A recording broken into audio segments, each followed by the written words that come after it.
今日想同大家講下呢，就係如何去到破解呢啲嘅扭計骰嘅入門嘅方法。喺網上呢都流傳好多嘅唔同嘅方法啦。咁喺入門嘅方法呢，咁主要呢都係採取呢個嘅我哋叫做即係 layer by layer 嘅一個 approach。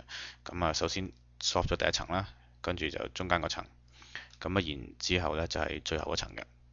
咁就算呢種方法呢，都會有好幾個唔同嘅一啲嘅方式嘅。其中一個通常頭嗰兩層都係差唔多嘅啫。咁通常去到最後咧就少少唔同啦。咁其中一個我見到嘅方法咧就係喺最後嗰層啦。首先都係 solve 咗 cross 先。咁然之後咧，你就要去align 呢啲嘅 edge 啦。咁跟住咧就去 position 呢啲嘅 corner。咁完之後咧，最後咧就係 flip 咗啲 corner 嘅。咁我個人咧就recommend 一種嘅方法咧就係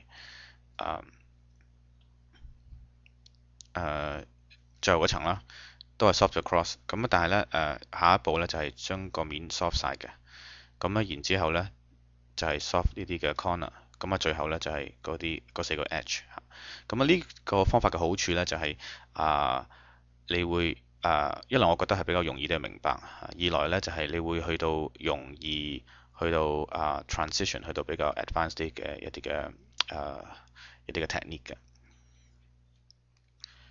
首先咧我就想recap 一下點樣做嗰個 cross，即係正所謂嘅 top cross 嚇。咁當你 solve 咗頭嗰兩個 layer 嘅時候咧，咁你喺第三個 layer 咧，通常會有幾個情況。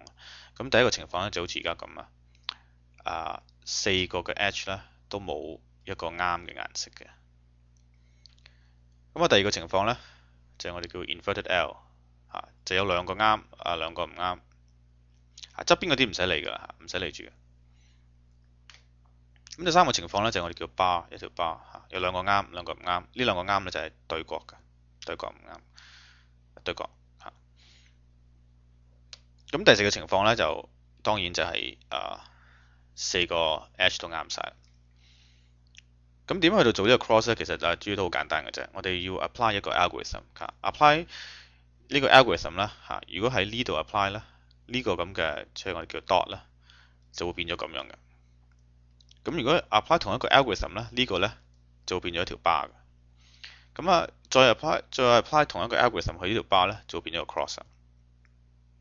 咁即係話咧，如果你一開始嘅時候係咁嘅咧，你只需要 apply 個 algorithm 一次就變成咁，跟住兩次就變咗個 cross。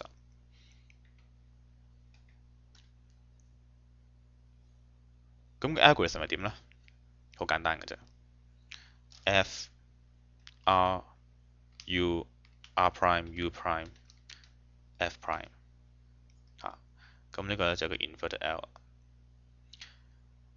咁將呢個 inverted L 咧擺喺成咁嘅 position，再做多一次頭先個 algorithm F R U R prime U prime F 啦，就變咗條 bar。咁喺呢條 bar 咧，你再 apply 多一次同樣嘅 algorithm F R U R prime U prime F，咁咧你就變咗個 cross 噶啦。咁呢四隻角就唔使理嘅，我哋遲啲先去到處理佢哋嘅。